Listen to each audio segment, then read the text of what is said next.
गरीब किसान का बेटा जो सिनेमा हॉल में चौकीदारी करके महीने के सिर्फ 90 रुपये कमाता था। कौन यकीन करेगा कि एक दिन वही लड़का एक ऐसी कंपनी खड़ी कर देगा जिसकी टर्नओवर हजारों करोड़ से भी ज्यादा होगी। सुनने में ये थोड़ी फिल्मी कहानी लगती है, लेकिन इसे हकीकत में बदल कर दिखाया है। 10वीं पास चंदू भाई ने, कभी जिनके पास घर का 50 रुपये किराया तक चुकाने के पैसे नहीं थे, वही लड़का थिएटर की सीटें साफ करता, पोस्टर लगाता और सैंडविच बेचता था। लेकिन आखिर कैसे ये गरीब लड़का गुजरात की सबसे बड़ी वेफर्स कंपनी बालाजी वेफर्स का मालिक बन गया। आज हम उसी सफर की कहानी सुनेंगे। कहानी की शुरुआत होती है 1972 में गुजरात के जामनगर जिले के एक छोटे से गाँव से। यहाँ रहते थे पोपटराम जी भाई वीरानी, जो खेती करके परिवार का गुजारा करते थे। लेकिन किस्मत ने उनका साथ नहीं दिया। कभी सूखा पड़ जाता तो कभी बेमौसम बारिश से पूरी फसल बर्बाद हो जाती। हालात इतने बिगड़ गए कि आखिरकार उन्हें अपनी पुश्तैनी जमीन 20,000 रुपये में बेचनी पड़ी। ये रकम उन्होंने अपने 3 बेटों चंदू भाई, मेघजी भाई और भिखू भाई वीरानी को बांट दी ताकि वो कोई व्यापार शुरू कर सके। पैसे हाथ में आते ही 15 साल का चंदू भाई और उनके दोनों भाई राजकोट आ पहुंचे। उन्होंने एग्रीकल्चरल प्रोडक्ट्स का बिजनेस शुरू किया, लेकिन अनुभव की कमी के कारण डीलर ने उन्हें नकली फर्टिलाइजर बेच दिया। नतीजा 2 साल में ही बिजनेस डूब गया और तीनों भाई सड़क पर आ गए। घर लौटना अब नामुमकिन था। शहर में काम की तलाश शुरू हुई, पर पढ़ाई कम होने की वजह से अच्छी नौकरी नहीं मिल पाई। हालात इतने खराब हो गए कि 50 रुपये किराया भी देना मुश्किल हो गया और मकान मालिक ने उन्हें घर से निकाल दिया। इसी बीच चंदू भाई को एक सिनेमा हॉल में चौकीदारी का काम मिला। सैलरी थी बस 90 रुपये महीना। पर चंदू भाई सिर्फ चौकीदार बनकर नहीं रहे। कभी पोस्टर चिपकाते तो कभी कैंटीन में मदद करते। उनकी ईमानदारी और मेहनत देखकर थिएटर मालिक ने उन्हें कैंटीन का ठेका दे दिया। यहाँ चंदू भाई ने मसाला सैंडविच बेचना शुरू किया। लोगों को उनका बनाया सैंडविच इतना पसंद आया कि परिवार का गुजारा धीरे धीरे बेहतर होने लगा। साल 1982 में चंदू भाई ने गांव से पूरी फैमिली को राजकोट बुला लिया। अब पूरा परिवार इस छोटे से कैंटीन बिजनेस को मिलकर संभालने लगा।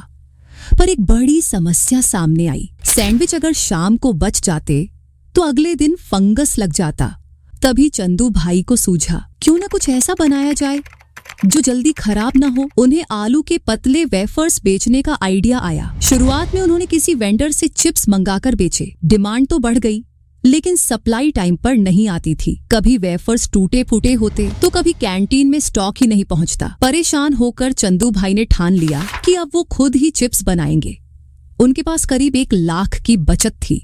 उसी से एक छोटे से शेड में रात को कैंटीन बंद होने के बाद वेफर्स बनाना शुरू किया। शुरुआती दिनों में बहुत मुश्किलें आईं। कभी चिप्स जल जाते तो कभी अधपके रह जाते, लेकिन लगातार कोशिशों के बाद आखिर उन्होंने परफेक्ट वेफर्स बनाना सीख लिया। धीरे धीरे ये वेफर्स पूरे राजकोट में मशहूर हो गए। थिएटर मालिक ने पार्टनरशिप ऑफर की और जल्द ही 3 कैंटीन चंदू भाई के जिम्मे हो गई। मांग इतनी बढ़ी कि 25 से 30 दुकानदार भी उनसे वेफर्स लेने लगे। 1984 में उन्होंने अपने प्रोडक्ट्स को नाम दिया बालाजी वेफर्स, पास के हनुमान मंदिर के नाम पर। नाम और स्वाद दोनों ने मिलकर ब्रांड की पहचान बना दी। पर मांग इतनी तेज बढ़ रही थी, चंदू भाई ने फैसला किया कि अब मशीनरी लगानी होगी। हालांकि पैसे कम थे, पर उन्होंने हिम्मत दिखाई। 1979 में बैंक से लोन लेकर गुजरात का सबसे बड़ा पोटैटो वेफर्स प्लांट शुरू किया। रिस्क बड़ा था, पर फायदा उससे भी बड़ा। क्वालिटी और प्रोडक्शन दोनों बेहतर हुए और धीरे धीरे बालाजी ने राजकोट से बाहर भी अपने पांव पसार लिए। 1992 में कंपनी प्राइवेट लिमिटेड बनी और एडवांस मशीनरी से ऑटोमेटेड प्रोडक्शन शुरू हुआ। रोल्स और जिम्मेदारियां बांटी गईं, जिससे बिजनेस मैनेज करना आसान हो गया। बालाजी वेफर्स अब गुजरात से निकलकर यूपी, एमपी, राजस्थान तक पहुंच चुका था। उनकी सबसे बड़ी ताकत थी लोकल टेस्ट को समझना और वैल्यू फॉर मनी प्रोडक्ट्स देना। 2006 तक आते आते बालाजी ने गुजरात के पोटैटो वेफर्स मार्केट का 90% हिस्सा कब्जा लिया। यहाँ तक कि एक बार एक मल्टीनेशनल कंपनी ने अरबों रुपए देकर इसे खरीदने का ऑफर दिया, लेकिन चंदू भाई ने साफ मना कर दिया। 2011 में पेप्सिको ने उन पर केस कर दिया कि उनके रंबल चिप्स का डिजाइन लेज मैक्स से मिलता जुलता है। हाई कोर्ट का फैसला पेप्सिको के हक में गया और बालाजी को पैकेजिंग बदलनी पड़ी। लेकिन चंदू भाई ने डटकर कहा, लोग हमारे नाम पर भरोसा करते हैं, पैकेजिंग पर नहीं। और वाकई ग्राहकों ने बालाजी का साथ नहीं छोड़ा। आज बालाजी वेफर्स सिर्फ भारत ही नहीं बल्कि अमेरिका, यूके, यूएई और ऑस्ट्रेलिया जैसे देशों में भी अपने प्रोडक्ट्स बेच रहा है। 65 से ज्यादा प्रोडक्ट्स, 1200 से ज्यादा डीलर्स और हजारों कर्मचारियों के साथ ये कंपनी देश की सबसे बड़ी स्नैक ब्रांड्स में गिनी जाती है। दोस्तों, चंदू भाई की इस जर्नी से हमें ये सीखने को मिलता है कि मेहनत, ईमानदारी और सही सोच से कोई भी इंसान अपनी किस्मत बदल सकता है। आपको क्या लगता है, बालाजी वेफर्स की सबसे बड़ी ताकत क्या रही?